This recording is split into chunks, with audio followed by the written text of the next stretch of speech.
سلام ملګرو، ژوند په خیر. یو ځل بیا هم ټولو ته ښه راغلاست وایم.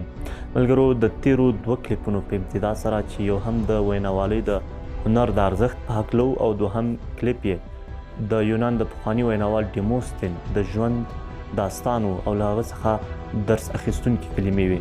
نن راځو د وینا هڅونکي توکي یا څه ډول موږ کولی شو یو څوک د خپلې وینا په سبب باندې د یو کار کولو ته وهڅو. ملګرو، هڅونکي توکي دا په وینا کې 3 توکي دي.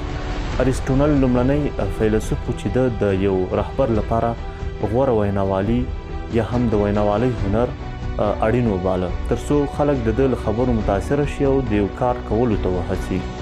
ملګرو، دا 3 هڅونکي توکي چې په خبرو کې باید موجود اوسي، د هغو لومړی منطق دی.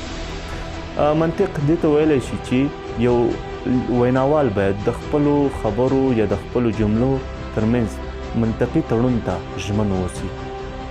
د ده یوه خبره له بلې خبرې سره منطقي تړاو ولري او خلک دې ته لیوال اوسي چې د ده خبرې که هر څومره اوږدې هم وي په راحتۍ سره واوري. ملګرو، دوهم هڅونکی توکی چې د ویناوالۍ په برخه کې ډیر اړین دی هغه اخلاق دي.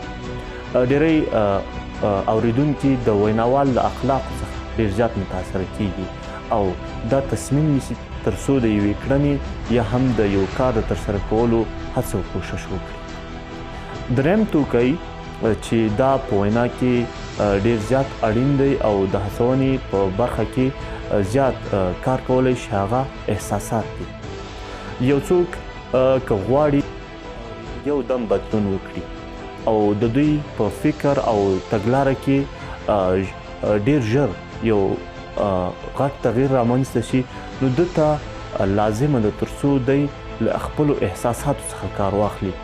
احساسات ممکن خندني اوسي، ژړونکي یا هم د خفګان احساسات اوسي چې دا په اوریدونکو او کتونکو باندې ډیر ژر اغیزه ښندي او هغوی یو بدلون ته هڅوي.